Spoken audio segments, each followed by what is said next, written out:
Okay, here it is, the moment we've all been waiting for. How does salvia assist in our meditation? How does it facilitate it? And how does it, what's the word? You know, how does it all come together? So, with salvia, I'll go into a few things that salvia does. And one of the first things that salvia does at lower doses is that it expands the felt sense of the size of our body.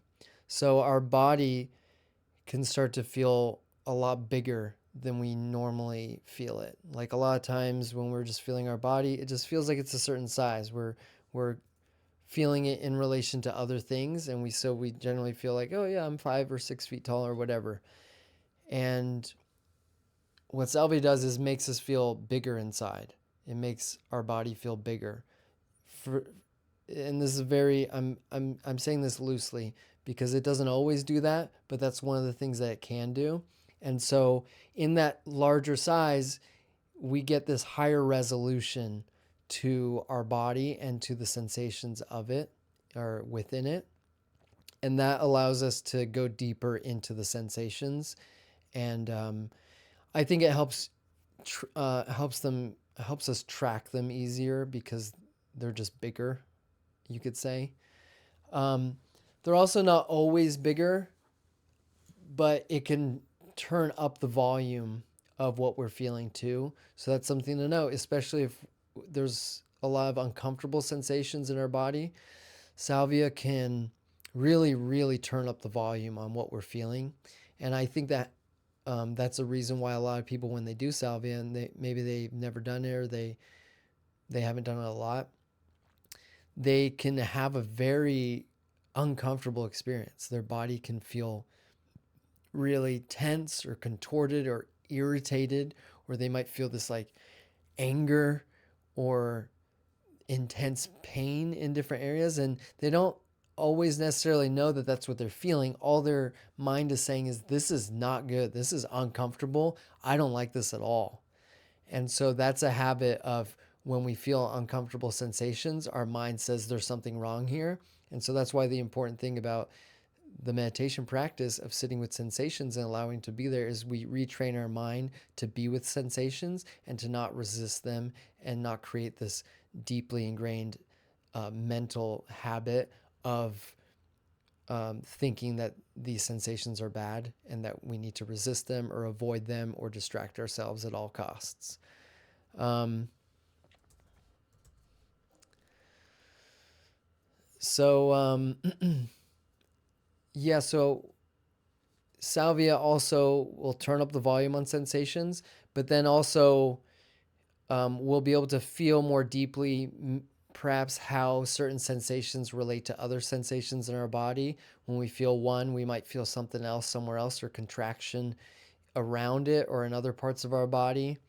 Um, if we feel pain in our belly, we might notice our jaw clench or our neck tighten or whatever. And so there's this this raised sensitivity to what's going on. And so when we incorporate salvia into meditation, it can do that.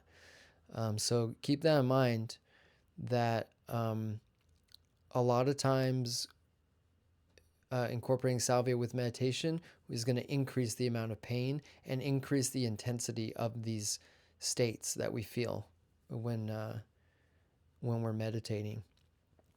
So another thing salvia does is it enhances our proprioceptive sense. Proprioception is basically our body and nervous system's felt sense of our body in space.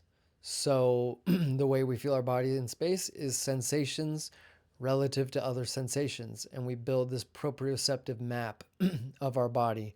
And so salvia affects that part of the brain where we we feel proprioceptively our body in space, how it's oriented in space. Sometimes with salvia, we could be laying down and then it feels like we're standing up. But at the same time, it's also just giving this deeper awareness to how our body and where our body feels in space, in particular sensations relative to other sensations. So that's the importance of the meditation practice, where when we're feeling sensations, and instead of going in our head, we feel sensations relative to other sensations, and we start to reconstruct and feel into the map of our body and how it feels. The more comfortable we can be with that, and I want to emphasize, the more comfortable we can be with the uncomfortable sensations that could arise in our body, in our body map, the easier it's going to be when Salvia turns up the volume on all that, and really gives us a felt sense of our body. Because it could feel like you've never felt your body before, until you actually taken some Salvia, and it really can plug you into what you're really feeling. And that doesn't always mean that, oh, I'm going to feel my whole body. If there's intense sensations going on, then that might be all we feel, but we'll just feel it more intensely. So the more we could practice feeling these kind of uncomfortable sensations, contorted sensations, tension, and maybe numbness in other areas, and then we don't really feel like a body, we just feel like this kind of weird contorted bundle of pain and weird uncomfortable sensations.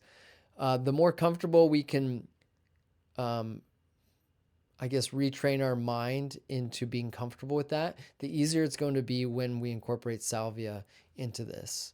And I know it sounds like, well, why would I want to do that? Why would I want to take Salvia and just make everything more painful?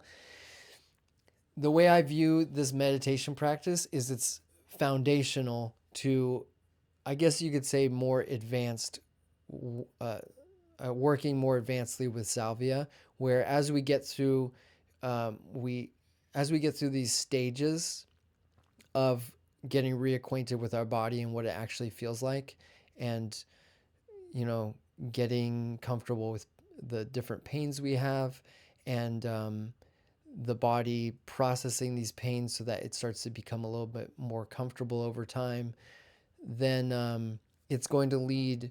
It's basically a foundational practice to really be able to settle into our body and create good habits of being in our body and not getting lost in our head, and being grounded in what's happening, and being able to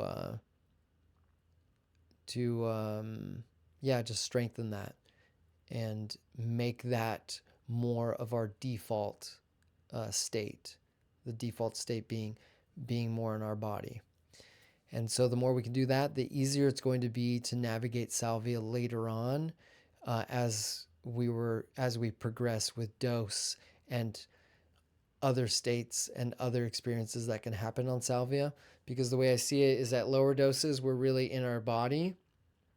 And then at higher doses, we can come out of our body, and all kinds of weird things that can happen. I'm not going to go into that right now. But then as we come back down, we re-enter our body again. And I remember for a long time, when I was first working with Salvia, I would do larger doses for the most part. And I would come out of my body and have this amazing experience. And then when I would re-enter into my body, my body was just, built up with so much discomfort that coming back to my body was painful. I was resisting it. It was almost like I was blaming Salvia for this. Like, oh my God, Salvia is making me feel this way. I feel so bad. I feel so uncomfortable. I feel so much pain. Like, what's wrong with me? What am I doing wrong?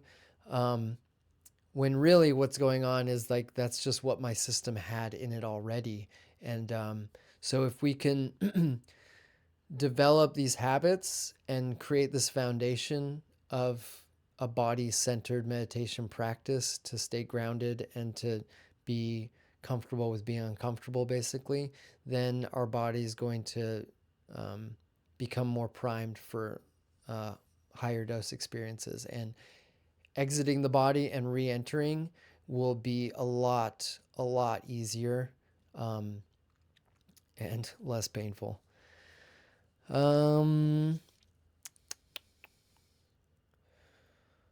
Yeah. So another thing that salvia does is not only does it make our body bigger and turn up the volume and turn up our sensitivity of what's going on, but it also increases our perception, our perceptive abilities of seeing the way that sensations create thoughts. And so um, sometimes it's confusing, but a lot of times salvia, it helps me see more clearly. Oh, I see how this sensation is creating that thought. Um, and the content of the thought isn't what's important. It's the the mind and body's habitual um, or their habit of creating sensations from thoughts. And it's almost like I can visually and viscerally see and feel the way that process is occurring. And so if say we meditate and we're constantly going up into our heads and back into our bodies, back and forth, it could be kind of like, man, what is going on here? I keep thinking a lot. I can't settle down. I can't this and that.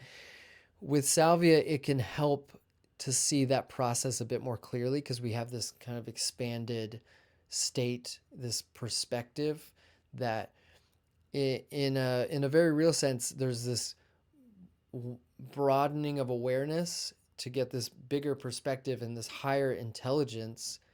um, higher intelligence view of what's going on. And so it's easier to see that. And it's like, oh, I see that. I see that thought's totally not true. I see how that thought's connecting to this feeling or this combination of feelings and how those are generating those. And so it can it can help assist with seeing that and understanding that process a bit more.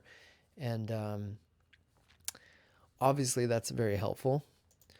So yeah, basically it'll help see and help assist the process of disentangling these sensations with these thoughts.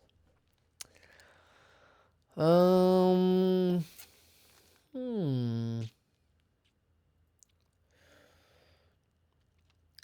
So I think that's about it for this. I'm going to do another video on dosing and routes of administration for how to take salvia, um, whether it's chewing or smoking or vaporizing, and how the difference between smoking or vaporizing is from chewing, and how those could be incorporated into a meditation practice and how you'd want to do that and timing and things like that. So yeah, that's this section, and so the next section will be about dosing and routes of administration. And that should be pretty short, but it'll be crucial. Anyway, this was a fun one. I could talk about this stuff for hours, but I'm trying to just kind of keep these things a bit condensed and a bit structured just for these videos, cuz otherwise I'll just rant for hours, which I'm sure some of you might want to hear that, but it's not happening right now. So I will see you all in the next video. Thanks.